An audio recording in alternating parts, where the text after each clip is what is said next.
certo. Pois bem, segundo informações, está gravando aqui. Eu gostaria que vocês, a partir de agora, colocassem o nome conforme está no SEI, para eu considerar, para saber uma espécie de frequência a essa aula. Tudo bem, gente? Tranquilo? Vamos tentar segurar aí a conexão. Segundo informações, há 29 pessoas na sala. Isso, Luciana, João Gaspar, Daniel, Elita, Thales, Matheus Coelho, Matheus Rig, Igor Eduardo, Andressa, Benevides, Ricardo Leal, Marcos Vinícius, Fabiane, Juan Carlos, Isabela, Andra. Hoje tem bastante gente aqui, né? Ana Carolina, André Silva, né? Sueli Maria, Liliane Rodrigues, Suzana Ramalho. Eu acho que agora a coisa embalou aqui na nossa, o Pedro Henrique, ótimo, Amanda Araújo, né? Vou mandar uma boa noite para você, meu ouvinte, aqui na Rádio Tributário 2 da Universidade de Gurupi. Eu já tinha mostrado a minha garrafinha para vocês na última aula. Tinha mostrado para vocês. Bonitinha, né? Olha que bonitinha a minha garrafinha. Uma garrafinha campeã paulista. Vamos ver, né? Se ela... acontece, né? Na última final foi o seu que ganhou, agora foi o meu, é a vida. Né? Muito bem, gente. Então, algumas coisas que eu quero deixar aqui, eu vou aproveitar e deixar gravado. Eu fiz essa semana com o Constitucional uma metodologia um pouco diferente, eu acho que funcionou. O que eu fiz? Eu preparei, lembra aquelas videoaulas que eu fiz aqui gravando a tela do meu computador no semestre passado, quando vocês estavam no 9º período, e postei no canal do YouTube? Vocês lembram dela? Pois é, isso, Marcos. Então, eu fiz essas aulas durante o fim de semana, porque eles têm aula de Constitucional segunda-feira de manhã, primeiro horário. O que eu fiz? Eu coloquei essas aulas no canal no YouTube e falei para eles assim, primeiro horário, vocês vão assistir essas aulas, vão anotar as dúvidas e os comentários que vocês querem fazer. E no segundo horário, nós vamos fazer uma reunião pelo Meet, mas nós não vamos gravar. Por quê? Porque se a gente considerar que a gente vai ficar gravando todas as aulas da Universidade de Gurupi, com participação de vocês, e postar no YouTube, tá? Eu basicamente penso o seguinte, quer assistir a aula em tempo real, que nem está rolando aqui, com os professores do curso de Direito da Universidade de Gurupi, preste vestibular e faça matrícula, né? Poxa vida, nós vamos ficar gravando todas as aulas agora, então eu vou pedir aí a opinião de vocês, não precisa falar agora, vocês podem, eu vou fazer até um formulário, colocar na sala de aula, falar nisso eu vou explicar da sala de aula agora, daqui a pouquinho. Coloco na sala de aula para vocês verem se vale a pena essa ideia ou não. Ou seja, eu deixaria um vídeo sempre, é claro que agora nesse semestre está um pouco atrasado, porque não são só as aulas, né? Quem tem conselho superior, eu sou membro da comissão eleitoral, tem um monte de coisa acontecendo, tem a hora cidadã, tá? Então fica um pouco difícil, mas eu vou tentar, a partir da semana que vem, vocês no sábado vão ter vídeo com orientação de leitura, já escolhi, vai ser aquele livro que a gente estava trabalhando no semestre passado mesmo, nossa, esqueci o nome do autor aqui, eu estava até com ele aberto. E aí, na quinta-feira à noite, nós vamos o quê? Nós vamos nos encontrar às 9 da noite aqui, ao vivo, como eu estou e vocês também estão, e nós vamos discutir o que foi objeto de estudos que vai levar o semestre sem gravar a reunião, tá? E aí eu acredito que, pelo fato de não gravar a reunião, os próprios alunos podem ficar menos intimidados, eu espero uma maior participação. Tudo bem? Beleza? Todo mundo entendeu isso? Tá? Então eu vou fazer a consulta pública para vocês. Sobre a sala de aula, o que acontece? Eu tenho 5 turmas, todos os professores, 40 horas, têm 5 turmas. E o que acontece? A gente tem, normalmente, turmas matutino e noturno. Tá? Aí o que eles fizeram lá no NTI? Eles simplesmente pegaram as salas do SEI e exportaram para o Classroom. E aí o que acontece? ficou assim, constitucional 1 matutino, constitucional 1 noturno. Que nem no semestre passado, lembra no semestre passado que nós trabalhamos no WhatsApp com as duas turmas juntas? Por quê? Porque não é inteligente, né? Já pensou você com duas salas do Classroom, você coloca uma atividade para o matutino, coloca a mesma atividade para o noturno, né? Igual, a mesma coisa. Isso é retrabalho, eu não concordo com isso. Não é pelo fato, você não quer trabalhar, Roverani? Que é isso? Eu até gostaria de ficar repetindo coisas sem ter que pensar. Eu boto um rock aqui, fico fazendo duas coisas feitas um idiota, mas tem que fazer coisas novas e inéditas, né? Aí o que acontece? Como eles fizeram dessa forma, eu não estou usando as salas que foram criadas e que você acessa pelo SEI. Eu criei salas novas de Constitucional 1 para as duas turmas e de Tributário 1 para as duas turmas. Vocês não, vocês são uma turma única, tá? Só que quando eu vi lá na relação as salas que foram criadas para mim, eu falei, eu vou arquivar essas salas e desci o cacete, arquivei as salas, porque só tinha duas salas de tributário, tá? E eu achei que eram as de Tributário 1, mas a turma de vocês estava lá, conforme me informaram aqui, que a sala está arquivada, né? E aí nós temos dois caminhos, tá? O primeiro caminho, eu posso desarquivar a sala, que eu acho que é o melhor, eu vou lá, desarquivo a sala de vocês, e aí vocês acessam pelo SEI, normal, e a gente trabalha, porque é uma turma só, né? Não vai ter retrabalho. E pego a turma que eu criei, que mandei o convite lá no Zap para vocês, e aí eu tiro tudo o material daquela turma, né? Passo para essa turma nova. Tudo bem? Isso eu vou fazer agora, no final de semana, no início dessa semana que entra. Beleza? Alguma dúvida com respeito a isso? Beleza, Andressa, Sueli, Adriele, tá? Então eu vou fazer isso, eu vou desarquivar a turma antiga, tá lá, ela fica arquivada, eu vou, como se diz, ressuscitar aquela turma e nós vamos trabalhar pelo SEI com vocês, tá? Bom, beleza? Tudo certo então, né? Ótimo. Então, o que vocês acharam desse negócio de não gravar as aulas aqui pelo Meet? Tá? Gravar só o chat, né? O chat posso gravar. O bate-papo, vocês vão se manifestando, lá no final da aula eu vou no bate-papo aqui, dou um Ctrl A, selecionar tudo. Lembra aquelas memórias de reunião que a gente fazia no Zap e que no final eu exportava? Tá? Fica lá gravado como o acontecimento. Tem a hora, tem quem se manifestou, tá? E eu acredito que fica mais fácil. E aí a gente não fica gravando as aulas ao vivo da Unirg, né? É aquele velha história, quer estudar na Unirg, vai fazer vestibular, fazer matrícula, e aí você vai ter aula em tempo real dos professores. Se não, se contente lá com aqueles videozinhos. Tá certo? Beleza? Alguém é contra? Porque se ninguém for contra, a gente já põe isso como vencido e adota essa metodologia a partir da semana que vem.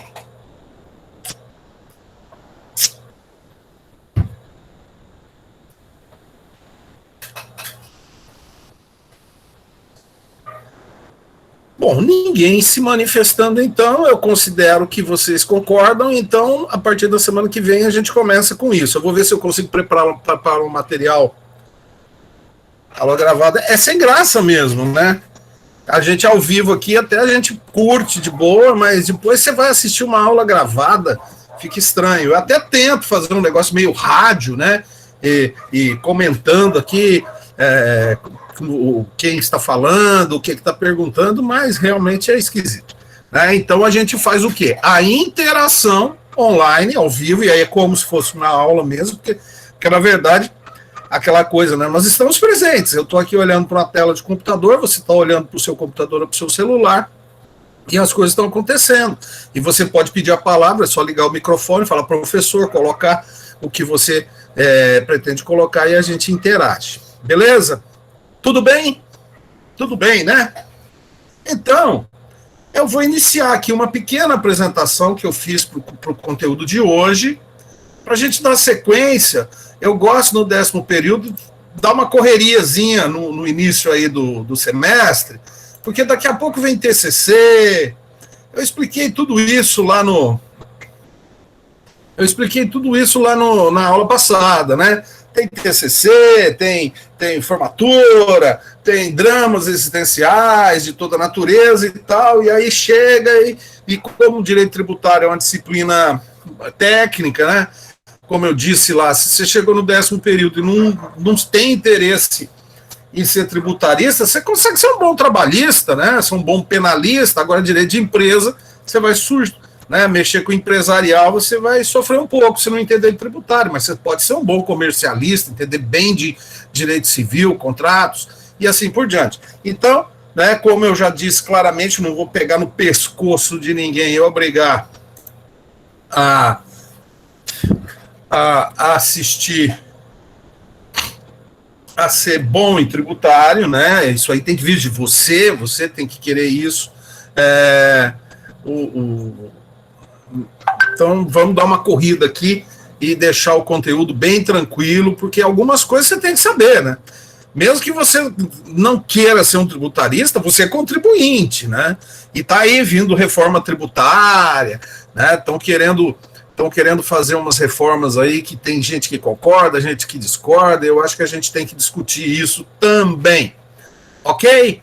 Então, eu vou iniciar a apresentação aqui. Vocês confirmam para mim se vocês enxergam pelo menos para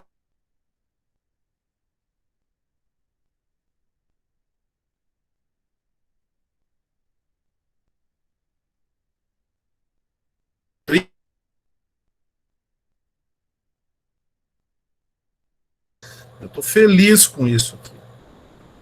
André está dizendo que travou tudo, mas não. Travou aí, Matheus, também? Ô, santinho.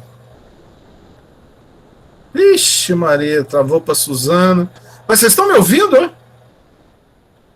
Marcos Vinícius está dizendo que está normal. Agora voltou, professor. Voltou? Ótimo, né? Isso, agora está aparecendo lá. Você está apresentando sua tela. Isso, vocês estão vendo minha tela aí? Beleza? Isso, aquela telinha de capa, né? Que é a capa das nossas aulas. Ótimo. Então vamos lá, dar sequência, né? A aula de hoje, como eu disse para vocês, é uma aula é uma aula inaugural de Direito Tributário 2, né? Lembrando sempre, né? Aquelas questões, o que o Estado deve fazer, o negócio da economia, o direito financeiro, a responsabilidade fiscal, isso aí já foi. Isso você já sabe. Você já sabe também o que é tributo, a natureza do tributo, você sabe o que é um imposto, uma taxa, a contribuição de melhoria, o empréstimo compulsório, isso você já sabe. Agora, a questão é o que nós chamamos de atividade tributária. E o que é atividade tributária? É a forma em que o Estado vai meter a mão no nosso bolso sem tomar tudo, né? De maneira, como se diz, dentro da legislação e obedecendo aos limites legais. Tá bom? Lembra aquela pequena evolução da natureza jurídica da tributação que nós trabalhamos no semestre passado, né? Começa com doação, né? Eu vou doar o que eu tenho para a comunidade, porque eu conheço todo mundo. Depois a comunidade cresce, você já não quer doar mais o que você tem, e posteriormente chega uma hora que o rei precisa exigir o pagamento de tributos, e essa exigência chega nos exageros, nos absurdos, e aí surge lá a regra básica da tributação, que não pode haver tributação sem representação. Nós vamos deixar claro isso, portanto, que a atividade tributária é uma atividade extremamente positiva, tá? Se não tiver na lei certinho, se o fisco cometer algum engano na hora de fazer a cobrança, você vai se defender ou defender o seu cliente dizendo, isso não é devido porque não está devidamente constituído essa dívida do meu cliente, né? E do mesmo lado, se você está do lado do fisco, você tem que entender que tudo deve ser feito dentro da lei para justamente poder ter eficiência na cobrança, para a gente não ter uma relação neurótica, tá? Meio doida, psicótica até, entre fisco e contribuinte. Então, beleza, legislação tributária, e aí Por que a gente vai estudar a legislação tributária, né?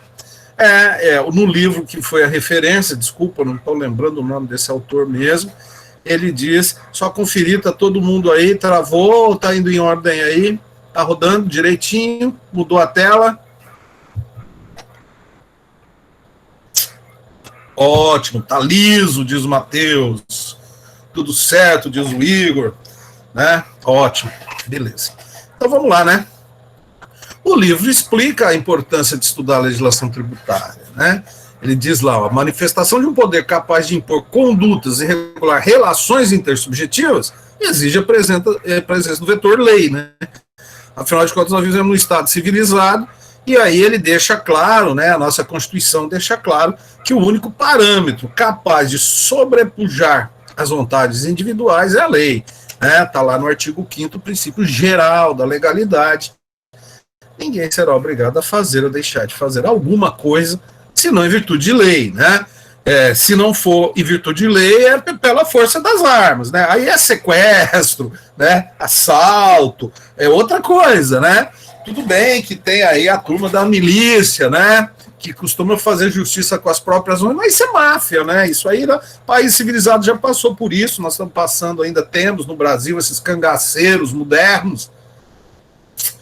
Mas isso aí, quando vocês tomarem o poder, vocês vão dar jeito nisso e civilizar, nós vamos viver num lugar de gente menos selvagem, na verdade. Aqui o Marcos Rigg está dizendo que imposto é roubo, sonegar é legítima defesa. Nós vamos discutir isso também nesse semestre. Tem um artigo muito interessante do Instituto Von Mises, né, falando que imposto é roubo, né? Ao mesmo tempo, né, já trabalhamos um pouco o semestre passado esse livro aqui, tá dando para enxergar o custo dos direitos, né? Esse livro aqui, eu fiz algumas anotações aqui, né, a respeito disso, né? A liberdade individual não pressupõe nenhuma ação do Estado, mas sim uma inação, né? Se você tem direito de liberdade, a sua liberdade se deve às pessoas serem contidas, tá? As pessoas serem contidas. E quem vai conter as pessoas? Na verdade, né? A gente vai trabalhar isso também, pretendo fazer um trabalho em cima disso. Quem deu uma olhada no texto do Ives Gandra, que eu recomendei para lerem no fim de semana? Eu quero que você seja sincero. Você leu o texto? Ninguém fala nada, né? Tá certo. A Adriele até saiu da reunião. Né? O Marcos Rigg voltou. Joaquim Vitor saiu. Internet aqui caiu, né? Tá ruim, né? A gente tá tendo que se virar com o que a gente tem, o que temos para hoje, né? Pois vamos trabalhar o texto do Ives Gandra, tá? Mas vamos lá, vamos voltar aí à nossa apresentação. Então, basicamente, a ideia geral de legalidade, né? Além disso, e esse ponto é essencial, o artigo 5º também diz o seguinte: é garantido o direito de propriedade. Tá certo? Ok, né? Então, nós podemos imaginar, e está lá no artigo 5º, ou seja, direito de propriedade está no rol dos direitos humanos, né? É um direito seu, fruto lá do seu trabalho honesto, você com o suor do seu rosto, você adquire propriedade, você adquire riqueza, né? Com a sua competência, o seu talento, até mesmo a sua sorte, seja como for, o caso é que é seu. E quando o Estado toma uma parte da sua propriedade pela tributação, tem que haver uma espécie de coerência nisso, né?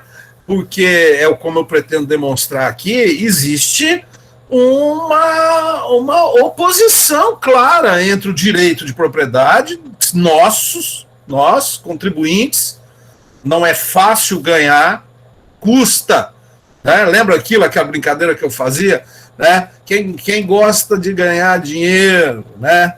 Aí o povo, eu falo, não, você gosta de gastar, porque ganhar dinheiro dá trabalho, né? A não ser que você ganhe na Mega Sena, na maioria das vezes, custa muito. Né? Vocês do noturno sabem, né? Trabalharam o dia inteiro, a maioria de vocês. Então, existe essa contradição entre o direito de propriedade de um lado e o poder de tributar do outro. Tá certo? O que precisa acontecer? Se a direito de propriedade é garantido e o Estado precisa tributar, né? O que nós temos? Nós temos que haver coerência no sistema. Né? Nem o direito de propriedade pode ser de tal maneira absoluto que impeça o Estado de tributar, e nem o poder de tributar do Estado pode ser absoluto de maneira a tomar tudo que a gente tem, né? Ao Estado, porque isso aí é certeza, viu? Todo político que existiu, existe e existirá, ele tem certeza que sabe gastar melhor o seu dinheiro que você, né? Vocês sabem disso. Vou só dar uma conferida aqui na interação, parece que está indo tudo bem. Tá acompanhando, Marcos? Obrigado. Tá? Joia. Então tem que haver uma coerência nesse sistema, e quando ocorre essa coerência no sistema, nós podemos dizer que o poder de tributar se transforma em direito de tributar. O Estado já não está sendo aquele monstro Leviatã que está chegando para nós súditos e dizendo assim: eu tenho poder sobre você, né? Eu tenho poder sobre você, tá ok? Tá ok? Não. Você tem que agir dentro da lei, Estado, tá? Sobretudo preservando as instituições constitucionais, do nosso Estado, e aí você agindo dentro da lei, se você cobrou tudo certinho, fez tudo organizadinho, eu vou ser obrigado a pagar o tributo. Beleza? Né? Como é que nós vamos estudar a legislação tributária? Eu pretendo fazer uma abordagem só para dar uma ideia para você, e você vai complementar isso na leitura, com os livros, né? Eu andei falando para vocês, quem me diz aí quantos livros de tributário nós temos na nossa biblioteca digital? Você deu uma procurada lá? Mandou buscar? Hein? Marcos Rigg não teve acesso. Eu fiz um videozinho, até postei lá no grupo do Zap, explicando como é que você consegue acessar. Se você acessa o SEI, você acessa a biblioteca. Né? Pois bem, eu pus lá direito financeiro. André está dizendo, dá uma olhada após a aula, um videozinho onde eu explico como é que eu faço para acessar. Eu coloquei lá na busca, essa biblioteca às vezes dá uma pesada, ela fica meio lenta, né? Mas também a gente até entende, porque é sensacional, né? Eu às vezes paro e falo assim, gente, quando eu fiz faculdade, quando eu fiz a graduação, se eu tivesse uma ferramenta dessa, até quando eu fiz o mestrado, gente, para ir na biblioteca lá do Centro Unisal, eu tinha que pegar coletivo, levava 40 minutos para chegar lá no Centro Unisal, aí chegava na biblioteca, aí tinha que consultar lá no sistema, aí levar o nome do livro, bibliotecário lá não deu, né? Aqui na Unirg a gente anda no meio dos livros, por uma liberalidade, porque nenhum bibliotecário, sei lá, né? Não sou bibliotecário, mas bibliotecário responsável deixar o povo andar no meio dos livros, né? Pois bem, aí pediu o livro, ia para a sala de estudo, lia o livro, fichava, passava lá, fazia à mão, fazia para o computador. Hoje não, né? Aí, bom, resultado, eu pedi lá direito financeiro, tem 14 livros de direito financeiro e nós temos 59 livros de direito tributário, só na biblioteca digital. Realmente é sensacional. E a gente tem que explorar mesmo, tá? Eu acho que a gente tem que se aproveitar disso. Inclusive, é uma ideia, o que você que está se formando agora, saindo da Unirg, o que você acha de você como egresso da Unirg, como quem financiou muita coisa para a Unirg ser o que é, você continuar tendo direito a acesso à nossa biblioteca digital? O que você me diz disso?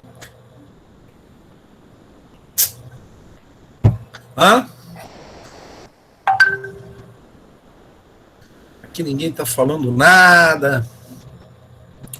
Fabiane, muito bom, seria maravilhoso, né, Andressa? É uma hipótese interessante, sensacional, excelente, uma boa ideia, seria ótimo, né? A internet está ruim, está dizendo a Andressa, né? Mas vamos lá. Voltando, então, a apresentação, né? Como é que nós vamos fazer? Bom, você está no 10º período, você está cansado de saber que quando a gente fala de lei, a gente fala da pirâmide de Kelsen, né? Professor. Oi. Só um minuto, deixa eu te fazer uma pergunta. Fala, João. Como é que vai se dar a chamada, hein? Porque eu tinha que resolver um probleminha aqui que apareceu aqui em casa. Eu queria ver se eu posso sair. Não, tranquilo. Você já pôs o seu nome lá, né? Não, já pus. Então, tranquilo. Tá lá na memória quem participou. Se por acaso cair a reunião e eu perder o chat, eu não posso prejudicar vocês, a presença vai ser geral. Tranquilo. Não, tá? Tranquilo, então. Não tem problema. Professor. Obrigado. Aqui o país é livre. Boa noite. O país é livre. Né? Fica quem quer na aula do Roveroni e quem não puder ficar. Né? Quem não puder ficar porque teve aí um problema, ou até não está afim também, né? Quem me conhece sabe, né? Fiquem à vontade aí, tá? Daqui a pouco eu vejo o número de participantes diminuindo aqui, seus malandros. Bom, vamos nessa, né? Então, voltando lá, vocês sabem muito bem que quando a gente fala de legislação de qualquer área, nós vamos para a pirâmide de Kelsen, né? A partir lá no topo da norma fundamental, aquela norma subentendida, norma jurídica, não é moral, nem ética, não é nada disso, é uma norma jurídica que diz que nós devemos cumprir a Constituição, né? Então, logo abaixo da norma fundamental, nós temos a Constituição e os tratados internacionais de direitos humanos, né? Depois as emendas, leis complementares, as leis ordinárias, os decretos, resoluções, portarias, assim vai até chegar lá na norma individual, na sentença, né? Ou no contrato, tá? Que faz lei entre as partes. Pois bem, a questão é que, e aí eu vou chamar a atenção para você, tá? Vou chamar a atenção para você desse livro aqui, ó. Olha o tamanho da criança, olha o tamanho da criança, ó, que coisa linda, daqueles livros grandão, né? É do Eurico Marcos Diniz de Santi, que é organizador da Faculdade de Direito de São Paulo, da Fundação Getúlio Vargas, a FGV de São Paulo, tá? Publicado em conjunto com a Revista dos Tribunais, e na verdade, né, hoje em dia ninguém escreve nada sozinho, é tudo compilação de artigos, ainda mais com esses doutorados que tem por aí, tem que fazer artigo, né, tem que publicar, então o pessoal escreve muita coisa, então tem bastante gente boa aqui trazendo vários artigos, tá? E logo no início, na apresentação do livro, o autor, né, o Eurico de Santi, ele tem uma passagem que eu acho que vale a pena deixar claro para vocês, para a gente começar com essa perspectiva, né?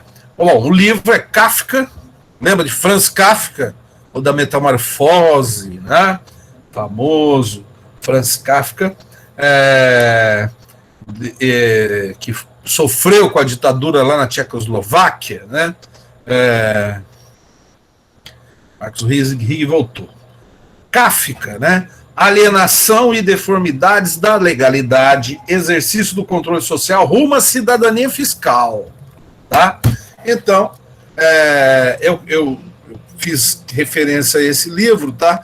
Porque lá numa determinada página, se não me engano, 35, eu cito aí adiante, tá? Deixa eu só dar uma conferida aqui no WhatsApp para ver se tem alguém dando um recado. Tá, só o último recado lá no nosso grupo é do João Gaspar. Pirâmide tributária brasileira, né? Ele diz, repare, olha essa passagem aqui, ó. O modelo de comando e controle, nós estamos falando de legislação, né? Depois de tudo que eu falei lá da questão do vetor lei como aquilo que tem poder de obrigá-los ou restringir nossa liberdade, né? Ele diz que é falho em dois aspectos. O primeiro aspecto, tá, é que o Estado é ineficiente na missão de identificar e punir infratores. Se isso no direito penal ele já nós vivemos num país que 80% dos homicídios não são solucionados, não é verdade? Ou seja, né, que coisa terrível. absolutamente terrível. Acho que eu nem vou falar mais nada, porque 80% de homicídios não solucionados nesse país, pode dizer que, né, a pessoa mata sem ter muito problema. De cada 10 que ele matar, 2 ele vai ter problema. Olha só. Foi bem, né? Mas na parte fiscal, então, ele é muito ineficiente. Ele é ineficiente para quê? Na missão, né? Estou tentando aqui destacar com o mouse, de identificar e punir infratores. Pois os contribuintes que pretendem burlar o fisco e instituição, ao perceber a ineficácia dos auditores ou das auditorias promovidas pelo Estado, sonegam o volume ainda maior de tributos, né? O cara é ratão, o cara é malandro, ele faz sonega, ele esconde dinheiro, tal, né? E assim, e depois reclama que o país não tem educação, não tem saúde, que o país é isso, o país é aquilo. Sabe como é que é o povo brasileiro, né? Todos nós somos, né? Como eu costumo dizer, a gente somos brasileiros, né? Então a gente sabe o que é. Então, povo honesto, tá, né? Cumpridor, o povo do bem, conheço demais. Você também conhece, né? Muito bem. Quando ele percebe que o Estado é ineficiente, isso sem falar molhar a mão, corrupção e outras coisas mais, que o Estado é ineficiente, ele sonega mais ainda. Aí o que acontece? Hein, gente? O que acontece? Diga aí pro tio. Tudo bem aqui? Tá tudo em ordem, né? Isso. Parece que tá. Andressa. Tudo bem. Então, o que acontece? Acontece o seguinte, né? Do outro lado, né, diante desse problema, né, dos malandros, dos caras que conseguem vazar daqui e dali, né, o Estado se esforça para manter ou aumentar o nível arrecadatório, né? Os caras estão sonegando, o que a gente faz? Como é que a gente resolve esse problema? Muito bem, nós vamos presumir que é válido a nossa atividade tributária sobre o bom contribuinte, né? E aí preste bem atenção porque que o autor coloca entre aspas isso, né? Ele coloca entre aspas o bom contribuinte, porque já é na visão do fisco, tá? Não é naquela visão moral e romântica que o bom contribuinte é aquele que paga, né? Aquele que não cria problema. Não. O bom contribuinte, na visão do fisco, na visão psicopática, psiquiátrica, precisa de tratamento psiquiátrico, é aquele que não consegue fugir da tributação. Ele é obrigado a pagar. Esse é o bom contribuinte. Tá? Esse é o massa, esse é o bacana. É em cima desse que eu vou, né? Eu vou para cima, por quê? Porque eu não consigo pegar lá do outro malandro, né? E aí ele diz uma lógica que o governo usa a máquina fiscal para com objetivos próprios, claro, dissociados de prática de legalidade. Sim, tá? O grande lance do direito tributário é que o fisco acaba, agentes do fisco, até próprios legisladores, acabam cometendo atos que não estão de acordo naquela linha de coerência de legalidade, justamente para poder, né, vamos dizer assim, né, poder arrecadar, né? E aí ele diz lá, sem preocupar-se com a prática de negócios, a livre concorrência, a competitividade nacional e internacional das empresas. É verdade. Como assim, professor? Por que essa questão atrapalha a prática de negócio? Atrapalha a prática de negócio porque o sonegador, ele tem lá o caixa 2, né? Ele tem um dinheiro melhor para fazer negócio, para comprar melhor, não é isso? Para interferir no mercado, né? E atrapalha a livre concorrência. A livre concorrência, se você imaginar que o sonegador, por pagar menos, ele pode fazer promoções, né? Ele pode simplesmente trabalhar com preços que são extremamente competitivos e chegam a ser predatórios, tá? Então, se você imaginar que as pessoas não estão em pé de igualdade, por quê? Porque um determinado contribuinte, o bom contribuinte, aquele que não consegue escapar da fiscalização, vai trabalhar com preços altos, outros vão trabalhar com preços baixos. E na sociedade de consumo, não vamos nos iludir, na verdade, na sociedade de consumo, deixa eu ver que horas são, às 10 horas, não vai muito, não. Olha a motinho aí passando, e as aulas estão assim, cachorro latindo, tal, gato passando, e coisas assim. Na sociedade de consumo, toda vez que o consumidor tiver que comprar um produto, e se a qualidade dos produtos for a mesma, ele vai comprar o mais barato. Ele vai comprar o mais barato. A gente acreditar que o nível de ética de consumo atingiu aquele ponto que você, consumidor, ou qualquer consumidor, deixa de comprar em determinada loja. Aí o Marcos Rigg praticamente obriga. Então fica psicótica a relação. Vocês estão entendendo? Fica a relação de doido, de gente maluca, sabe? Por quê? Porque você perde a previsibilidade da conduta. Aí chega, eu advoguei tantos anos na área tributária, né? Quantos clientes falavam assim, olha, Milano, assim não dá, eu não tenho preço. Por quê? Porque o meu concorrente, ele tem práticas pouco republicanas, então eu não posso quebrar, eu tenho conta para pagar, né? Aí a Amanda acaba aumentando em cima daqueles que não conseguem fugir, né? E aí esses que não conseguem fugir acabam bancando toda a máquina pública. Isso sem falar nos ajustes pouco republicanos que muitos grandes empresários fazem com governos, né? Que é uma das partes que eu quero tocar hoje, que são os termos de acordo, né? Termos de incentivos fiscais, termos de acordo, sistemas ou regras de tributação especial para determinado contribuinte em detrimento de outros, né? Vou dar um exemplo para você. Vamos ver se você conhece essa situação no país, né? Tem lá uma cidade de um tamanho razoável e ela tem, evidente, os seus supermercados, né? Supermercados que abastecem a cidade de víveres interessantes, né? Que nos sustentam. Muito bem. Aí o que acontece? Chega uma determinada grande rede de supermercados, não sei se tem isso. Vou pegar uma aqui, Walmart, né? Walmart.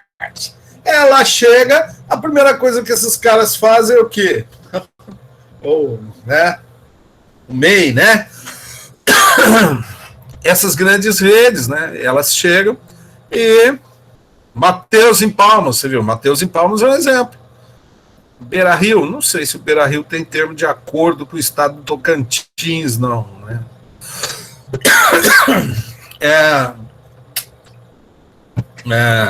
Você tem lá, chega aquela grande rede, e aí já acabou, o Mateus, acabou o incentivo, picou a mula, né? Chega a grande rede e fala assim, eu quero incentivo fiscal, porque senão eu não venho aqui para a sua cidade, né?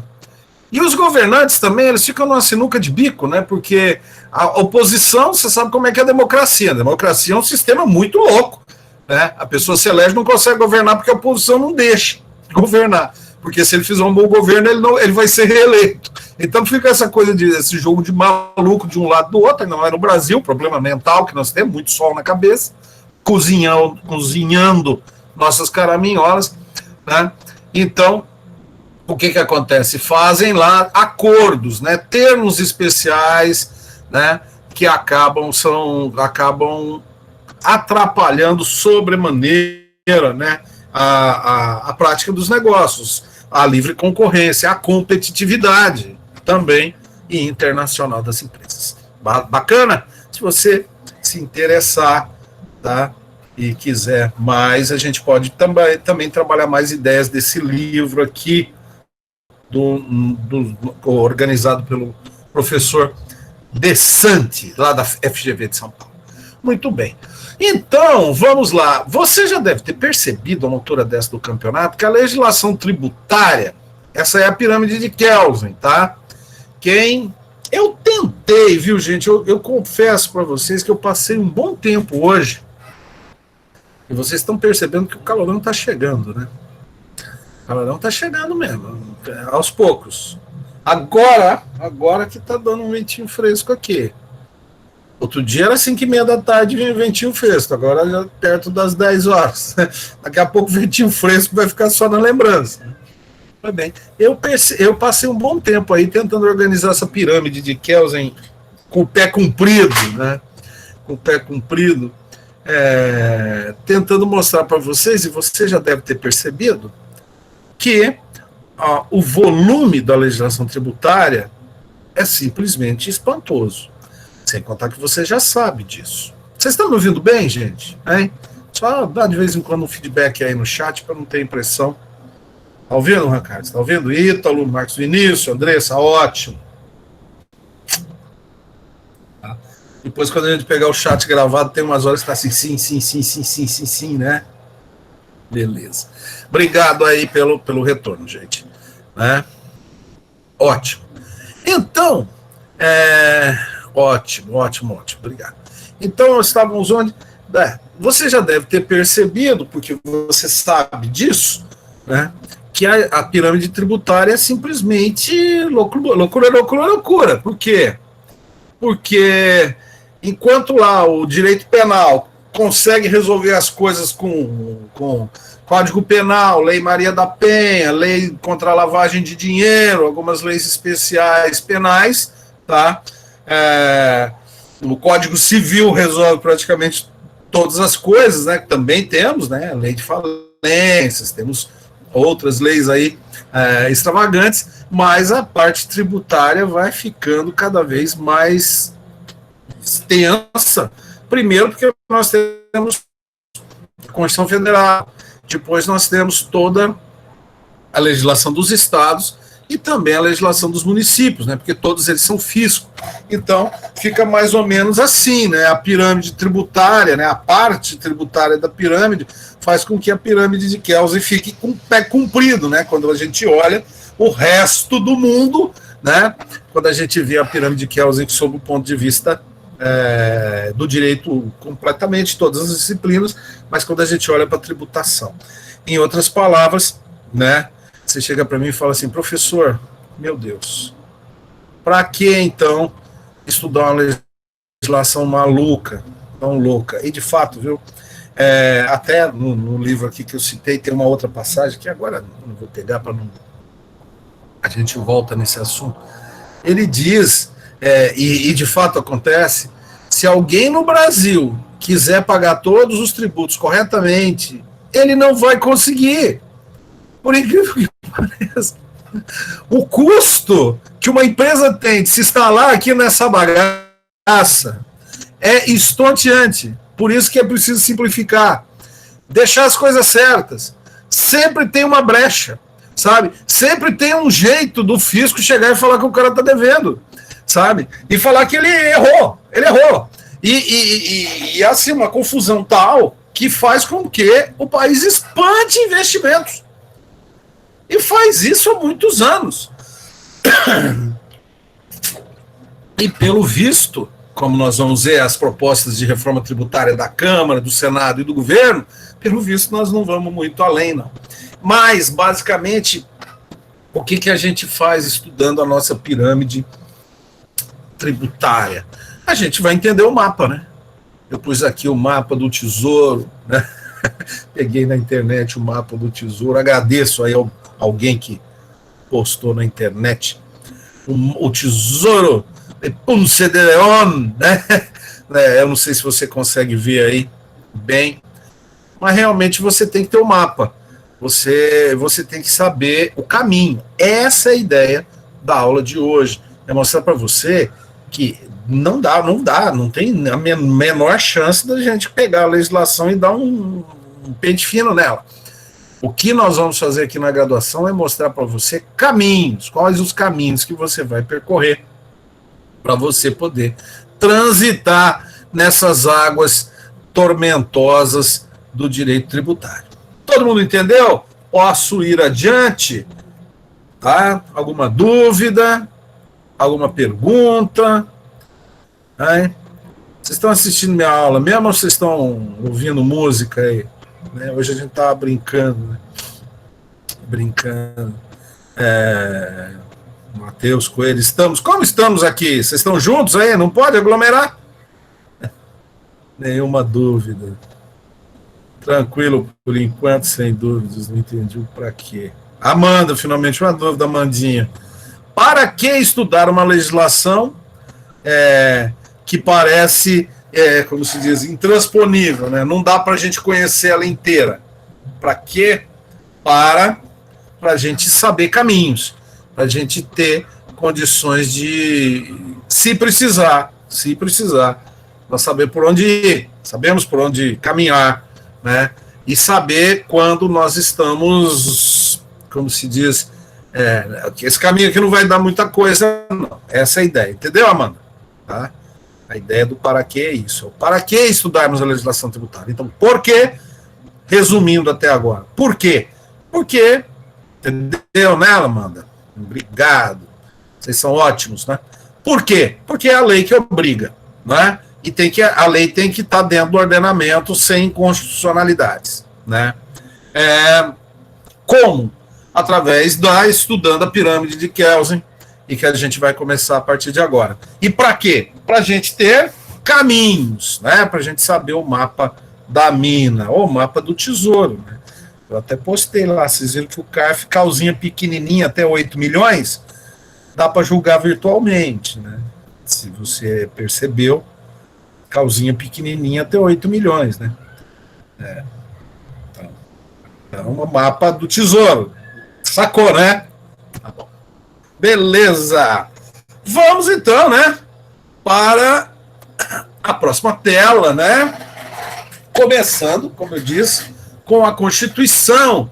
E lembrando a teoria do direito de Kelsen, né? Que a Constituição é o DNA do direito, né? A Constituição é a norma fundamental. É dela que derivam todas as normas, né? E olha, como é interessante você entender uma coisa que eu quero falar para você agora, tá?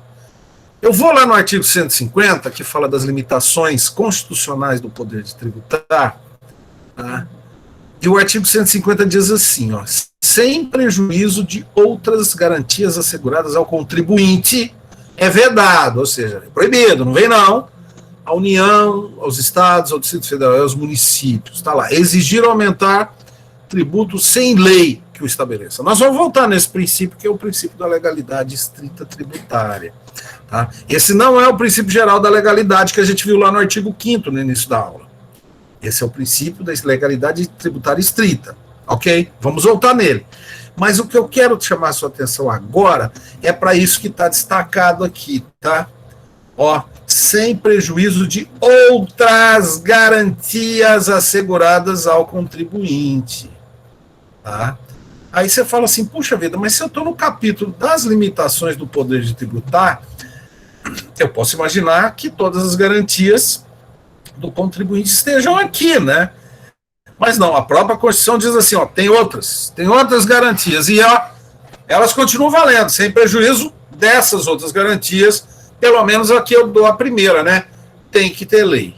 Perfeito? O que quer dizer isso? Ou como nós temos que entender? Nós temos que entender que a Constituição, ela é a norma fundamental do sistema jurídico, mas, por sua vez, a própria Constituição também se organiza de forma sistemática. Ela também é organizada de forma sistemática, e a Constituição não pode dizer uma coisa em um determinado ponto e dizer o que ela disse em outro ponto. Né? A Constituição é uma lógica, não uma regra que tem toda a sua lógica. Tá? E eu até botei uma imagem aí de um sistema planetário, né? Ou da nossa galáxia, né? Que não está organizado de forma sistêmica, né?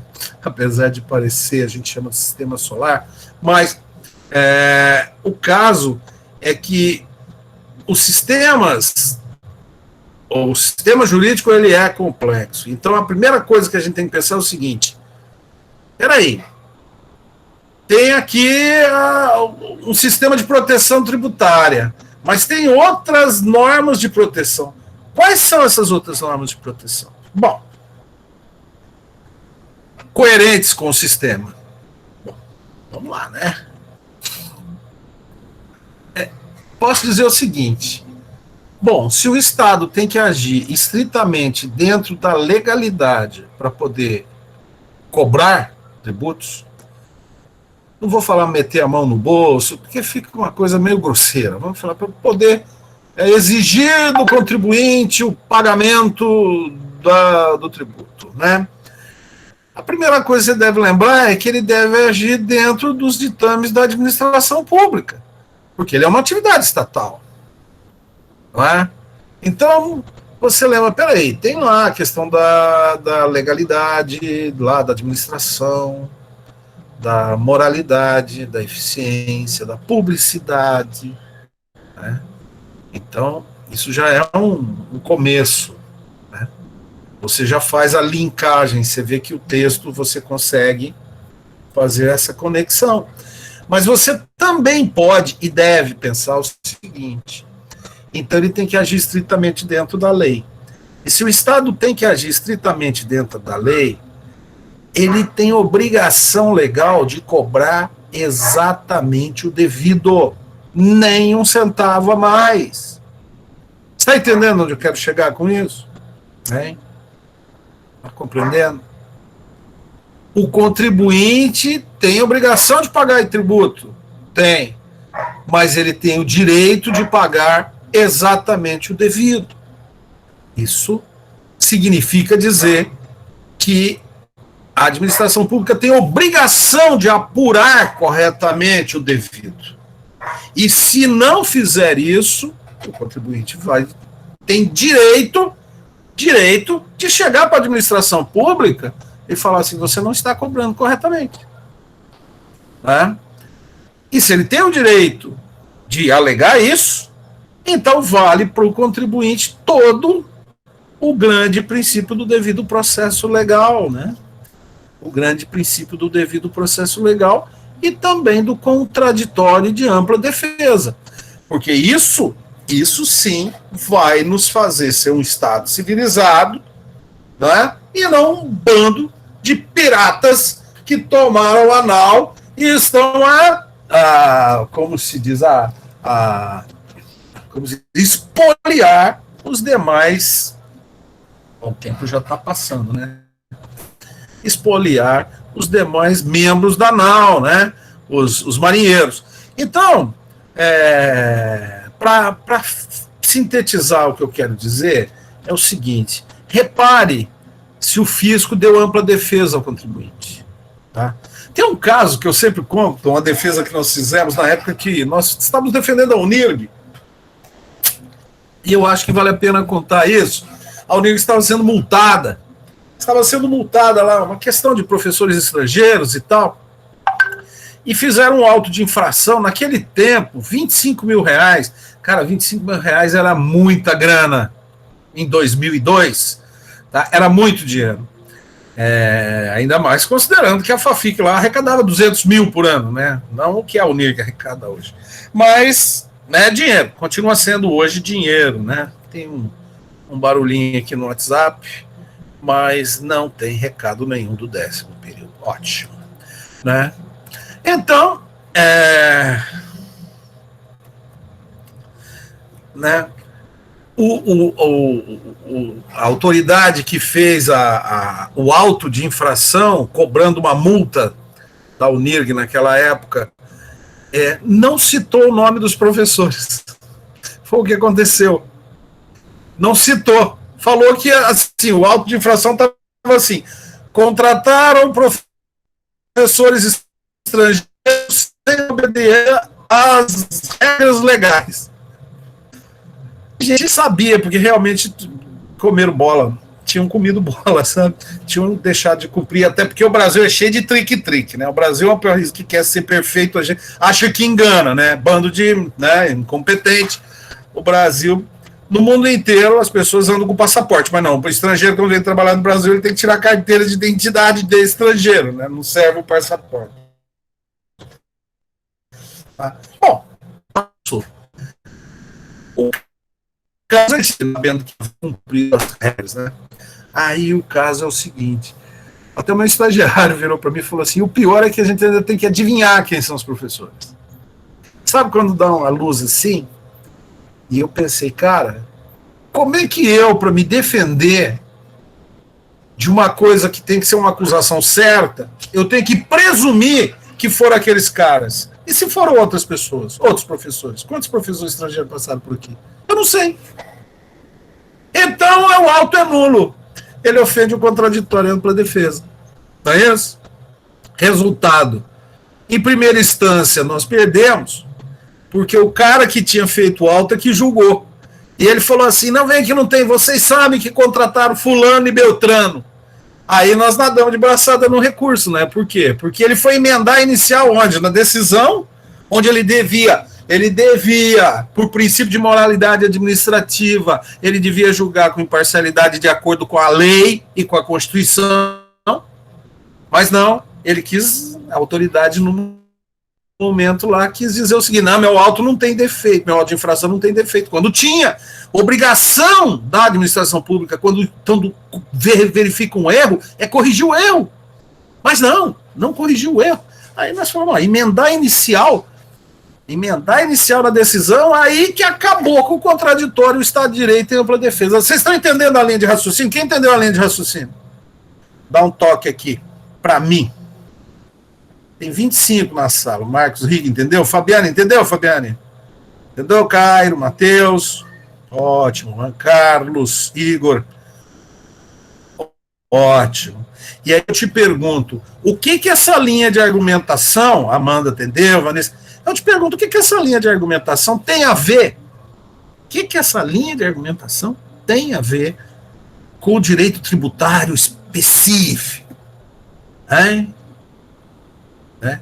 Era uma questão ligada ao Estatuto do Estrangeiro, uma cobrança, e a cobrança é feita, né? Tem que virar certidão de dívida ativa para virar execução fiscal, né?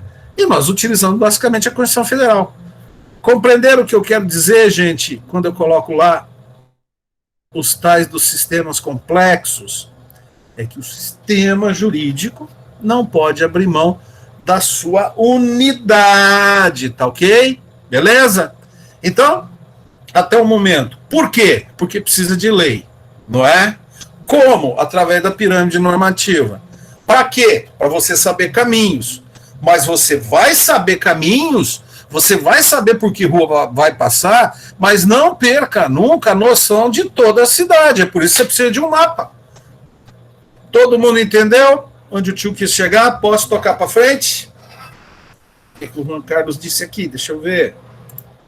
Lá no chat aqui para... Né?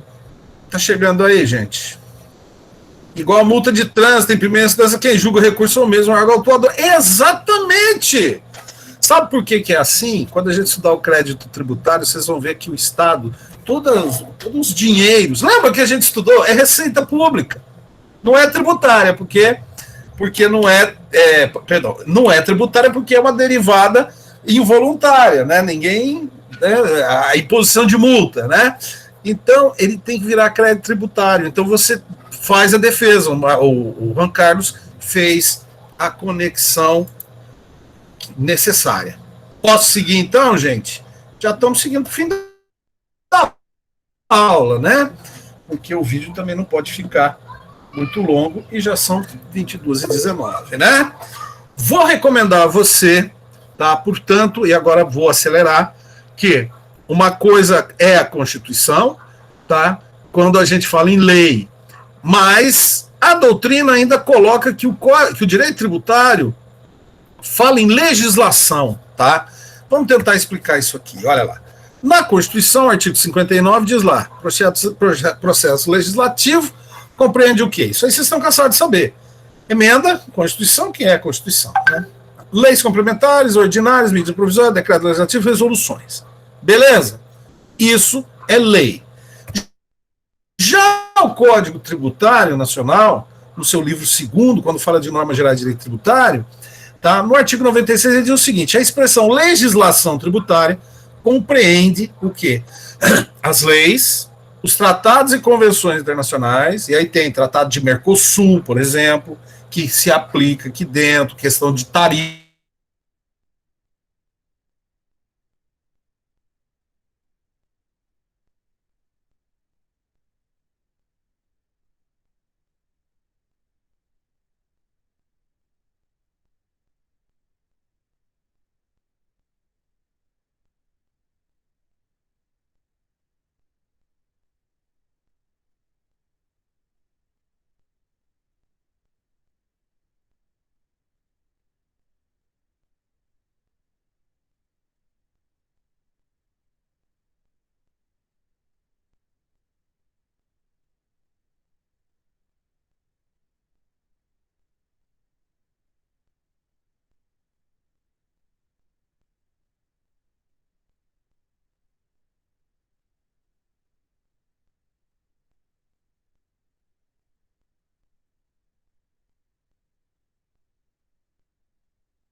Eu acho que eu consegui voltar aqui. Eu caí da reunião, não sei que hora travou. Eu estava olhando para o slide.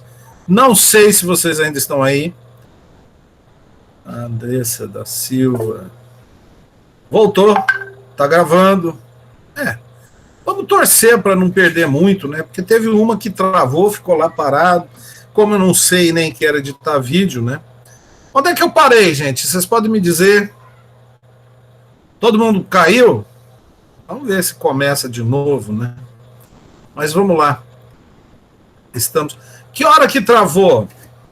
Eu já tinha falado. Mercosul. Ótimo, né? Beleza. Última palavra, Mercosul. Beleza, então vamos voltar lá, tá? Voltar aqui no slide passado, tá? Onde diz as convenções internacionais. E aí eu estava dizendo, o problema são as normas complementares. E eu vou tentar explicar isso para vocês, tá? Sem perder muito tempo, né? Primeiro, né, saindo da Constituição e lembrar o seguinte, tá? Além do Código Tributário Nacional, que é a lei complementar, olha só, ICMS tem a lei Candir, tá? Que também está entrando na reforma tributária, que trata aí a união da incentivo fiscal com o ICMS dos estados, sabe? Faz bonito com o dinheiro dos outros. E está devendo uma grana preta para os estados. Tem estado quebrado aí por conta da União. Nós vamos estudar isso. Sobre os impostos sobre serviços de qualquer natureza, nós temos duas leis complementares, a 116 e a 157, que fez algumas modificações. Lembrando a gestão pública, né? A própria lei complementar 101/2000, a lei de responsabilidade fiscal, faz parte do aparato tributário. O gestor público que não cobra tributo, ele é responsabilizado. Tá certo? Beleza? Muito bem. Além disso, lembrando que nós estudamos no semestre passado que empréstimos compulsórios só podem ser instituídos por lei complementar, né? Sem contar o artigo 154, e aí nós já entramos na competência tributária, só conferindo aqui se a coisa está rolando, né? Mas também eu não estou apresentando, né? Vocês estão me ouvindo? Oh, meu Deus.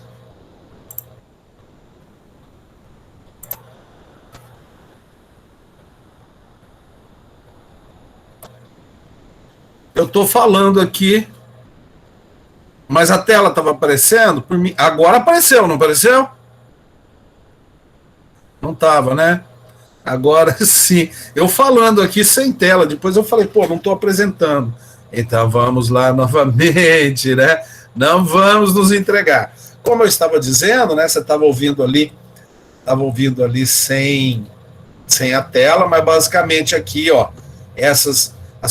a legislação tributária compreende um monte de coisas, tá? Então vamos lá. Estava falando das leis complementares, falei da responsabilidade fiscal, lembrando do empréstimo compulsório e chegando na competência residual da Constituição, eu quero que você dê uma olhada no artigo 154, tá? E aí nós vamos falar um pouquinho mesmo que rapidamente da competência tributária, tá? Antes disso, só para a gente se localizar aqui na nossa aula, nós temos o núcleo duro da Constituição Federal, lá no topo da pirâmide, que são as cláusulas pétreas, né? Depois, o sistema tributário na Constituição de 88, aqui na nossa pirâmide. Chegamos nas leis complementares, né? Ixi, ainda falta tudo isso, professor. Como é que faz? Pois falta muita coisa. Primeira coisa que eu quero dizer para você, e você vai dar uma olhada na leitura e vai olhar na Constituição. A competência tributária é distribuída. O que quer dizer ter competência distribuída? Está dizendo o seguinte, ó, a Constituição, como ela sabe que União, que Estados e DF, municípios e DF estão de olho no nosso dinheiro, no contribuinte, ela fala assim, ó, eu vou distribuir os impostos para vocês. Não vem que não tem. Por quê? Porque senão todo mundo vai querer cobrar todos os impostos. Estudamos isso quando vimos os índices de tributação. Tá? Então, eu quero que você vai dar uma conferida e você vai ver que a competência é distribuída e exclusiva. Só a União vai ter os impostos dela, esses são da União. Aqui tem os estados do DF e os 156 dos municípios, tá certo? E nessa altura, lembrar uma coisa, quando você se encontrar com um ente tributante, seja União, seja Estado, seja DF ou seja município, abrindo mão de cobrar tributos de alguém, você está diante de isenção. Isso é isenção. É o próprio exercício da competência tributária. Beleza? Voltar nisso aqui. Né? E aí nós temos 1 milhão de normas complementares. Por quê? Porque todos esses entes tributantes têm os seus códigos tributários, têm as suas leis específicas, os seus decretos regulamentares. Só para vocês terem uma ideia, tá? Imposto de renda, o decreto 3.000, que regulamenta o imposto de renda, antigo decreto 3.000, tem mais de 1.000 artigos, só sobre o imposto de renda, tá? Então tá lá, a Constituição chega e fala, a União pode instituir imposto de renda. Aí vem a União, pega uma lei ordinária, não precisa de lei complementar e institui imposto de renda. Beleza. Mas espera aí, quem deve declarar? Como é que declara? O que é renda? Como é que eu apuro a renda do médico? Eu apuro a renda do assalariado, do professor, do advogado, do encanador? Como é que eu faço isso? Eu vou no decreto regulamentar, né?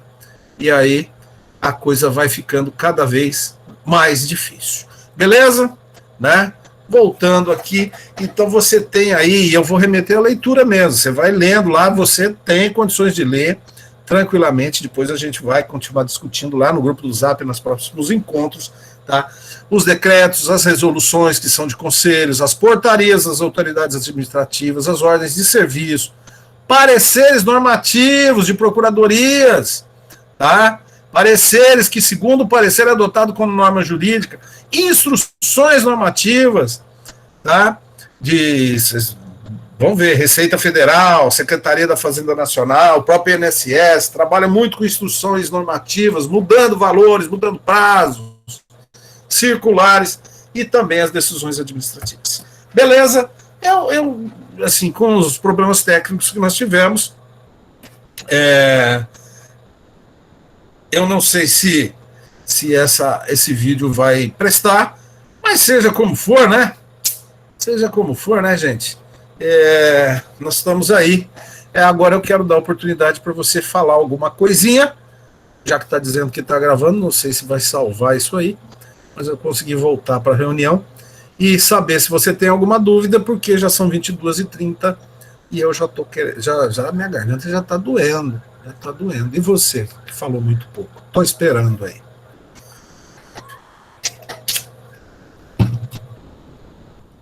Professor, fala. Disponibilize esse slide na sala que o senhor vai desarquivar, que ele é bem interessante. Eu vou gerar um PDF e colocar lá. E o da aula passada também, viu? Sim. Vou deixar tudo lá. A aula passada teve slide, né? Isso. Muito obrigada, isso é muito gentil. Amanda, professor, então nós devemos reparar na fiscalização. A obrigação do contribuinte e é dever do Estado cobrar devidamente. Exatamente. A administração pública não é uma atividade infralegal, você aprendeu o direito administrativo, não é? Então ela tem a obrigação de cobrar devidamente. E se o contribuinte chegar e mostrar para ela que ela está cobrando indevidamente, ela tem a obrigação de refazer os cálculos. Ela não pode fazer que nem lá no direito civil, que o cara está querendo levar na mão grande, sabe? Está ali no processo para ver se a outra parte dá uma bobeira, e ele mesmo, sem merecer, vai levar na mão grande. Entendeu? Não. No direito tributário, a administração pública não pode querer levar na mão grande. A reforma, Ítalo? Agora, hoje não dá, né? Hoje não dá. Mas nós vamos estudar as propostas de reforma.